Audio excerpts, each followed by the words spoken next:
আসসালামু আলাইকুম। কিভাবে ভান মারবেন আর কিভাবে ভান মারলে 100% কাজ হবে, তা ওই রকম বিষয়ে একটা আলোচনা করব।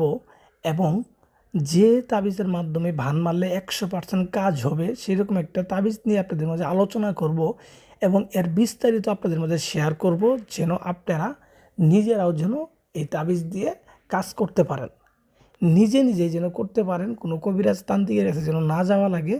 এই ব্যবস্থা আজকে আপনাদের আমি করে দিব। তো ভিউয়ার্স, যারা বিভিন্ন তান্ত্রিক কবিরাজের বিষয়ে ঘুরতে ঘুরতে হতাশ, কিন্তু কাজের কাজ কিচ্ছুই করতে পারেন নাই, তাদের জন্য আজকে আমার এই ভিডিওটা। যারা শত্রুকে ভান মেরে মেরে ফেলতে চান, পঙ্গু করতে চান, বোবা করতে চান, তাদের জন্য আজকে আমার এই ভিডিওটা। তারাই আমার এই ভিডিওটা দেখবেন। আশা করি এখন উপকার না লাগলেও পরবর্তী আপনার উপকারে লাগবে, কারণ এটা দিয়ে আপনি নিজেই কাজ করতে পারবেন। কোনো তান্ত্রিক কবিরাজের কাছে যাইতে হবে না বা কাউকে টাকা পয়সা কোনো কিছু দেওয়া লাগবে না, নিজের কাজটা নিজেই করে নিতে পারবেন এই তাবিজটার মাধ্যমে। তো যাই হোক ভিউয়ার্স, কথা বাড়াবো না। যারা একদিনের মধ্যে বা 2 দিনের মধ্যে শত্রুকে খতম করতে চান বা বোবা বানাইতে চান, তারা এই তাবিজটা প্রয়োগ করতে পারেন।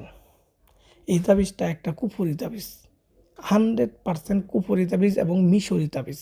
এগুলো অনেক আদি যুগের তাবিজ, এগুলো পুরাতন, এগুলো গুরুবিদ্যা। আপনি কোনো বইতে এই তাবিজগুলো পাবেন না, কারণ এগুলো গুরুর হাতে লেখা, গুরুর ডায়েরি থেকে নেওয়া।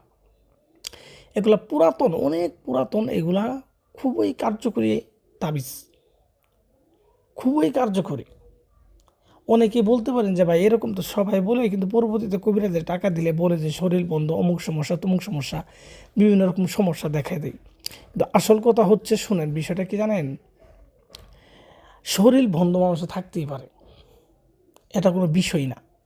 কিন্তু তাবিজ যদি সঠিক হয়, যে তাবিজটা আপনি তাকে প্রয়োগ করবেন সেটা যদি সঠিক হয়, তাহলে কিন্তু আপনার কোনো কিছুতেই আটকিবে না, কাজ কিন্তু আপনার হয়েই যাবে, একবারে গ্যারান্টিযুক্ত কাজ হয়ে যাবে। তো ভিউয়ার্স, যারা বারবার কাজ করে ব্যর্থ হয়েছেন, বারবার কাজ করে ব্যর্থ হয়েছেন, তাদের জন্য বলতেছি। এটা শুধু সাধারণ মানুষটা, কোনো কবিরাজও যদি কাজ করতে না পারেন, কোনো কবিরাজ যারা কবিরাজি করেন টুকটাক কিন্তু কাজের সফল পান না, তারাও যদি এটা সঠিক নিয়মে করেন, আপনাদের কাজ করতে পারবেন।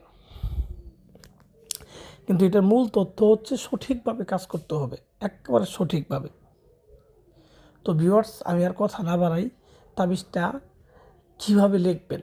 একটা তাবিজে 3টে ধাপ আছে। যেমন তাবিজটা কখন লিখতে হবে, কি দিয়ে লিখতে হবে, বা লেখার পরে কি করতে হবে, এই হচ্ছে 3টা ধাপ। এর মধ্যে 3টা ধাপের মধ্যে প্রথম ধাপ হচ্ছে তাবিজটা কখন লিখতে হবে। তাবিজটা লিখতে হবে যে কোনো একটা শনিবারে, শনি অথবা মঙ্গলবারে লিখতে পারবেন, কিন্তু আমি আপনাকে বলবো যে আপনি শনিবারের দিন লিখবেন। শনিবারের দিন, ঠিক আছে, রাতের বেলা, রাত 9টার সময় এই তাবিজটা লিখবেন। নিজের ঘরে বসেই লিখতে পারবেন, নিজের ঘরে বসেই এটা লিখতে পারবেন। দক্ষিণ দিক মুখ করে আপনি জায়নামাজ বিছাবেন, আগরবাতি মোমবাতি এগুলো জ্বালাবেন, নিজের শরীরে সুগন্ধি মাখবেন এবং সামনে অবশ্যই ধূপ জ্বালাবেন। ধূপ না জ্বালালেও হবে না, ধূপ জ্বালাবেন। তো এগুলো জ্বালানোর পরে আপনি তাবিজটা লেখা শুরু করবেন। তাবিজটা কীভাবে লিখবেন আমি বলি। এটা লেখার জন্য আপনি যে ব্যক্তিকে করবেন তার স্রোত মনে করে, তার চেহারা মনে করে একটা পুতুল বানাবেন। একটা পুতুল, মাটির একটা পুতুল বানাবেন। বানানোর পরে এই পুতুলের মধ্যে এই তাবিজটা লিখতে, পুতুলের যে পিঠের মধ্যে, পিঠের পাশে এই তাবিজটা লিখবেন।